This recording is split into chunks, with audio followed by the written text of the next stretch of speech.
Dernier bulletin glissé à la dernière minute. Comme la plupart des bureaux de vote bolois, la participation dépasse ici 50%. Chiffre élevé pour un vote à suspense, duel à droite, dans lequel Anne Boyer, candidate socialiste, a joué les seconds rôles. Ça a été quand même une campagne assez difficile, parce que justement, il y avait une sorte de combat fratricide entre deux versions de la droite. Et du coup, comme les arguments n'étaient plus du tout au niveau des valeurs qu'on défendait, des projets, c'était plus au niveau des personnes. 19h15, Jean-Yves Gontier, La République En Marche, reçoit les toutes premières tendances. Le score s'annonce extrêmement serré. Primaire Paul Minot 35-62, maternelle Minot 38-55, mairie Escoublac, t'es devant, alors que t'étais derrière au premier tour.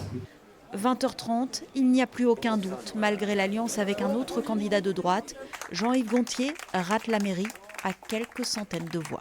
Moi, il n'y a qu'une seule chose qui m'importe, vous savez, voilà, c'est la Baule, c'est les Bauloises et les Baulois. Donc on a fait encore une fois une très belle campagne, il y a eu tellement d'énergie qui a été donnée, tellement de volonté, tellement d'amour pour leur ville, que tout ça, vous savez, c'est de l'acquis et c'est que du positif pour l'avenir. Seul dans sa permanence, il a choisi de vivre la soirée loin de ses supporters. Franck Louvrier l'emporte malgré le maire sortant qui avait fait campagne pour l'autre candidat de droite. J'ai eu des soutiens d'avenir et pas ceux du passé. Celui du maire de Pornichet avec qui on devra travailler sur plusieurs projets.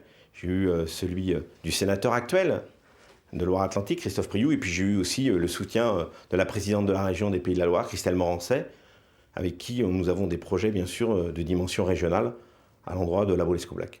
Sur la baie de la Baule, la couleur du ciel ne change que très rarement. 25 ans de mairie pour Olivier Guichard, 26 ans pour Yves Météreau qui lui a succédé avec la très courte victoire de Franck Louvrier. Cette élection marque peut-être le début d'une nouvelle ère politique.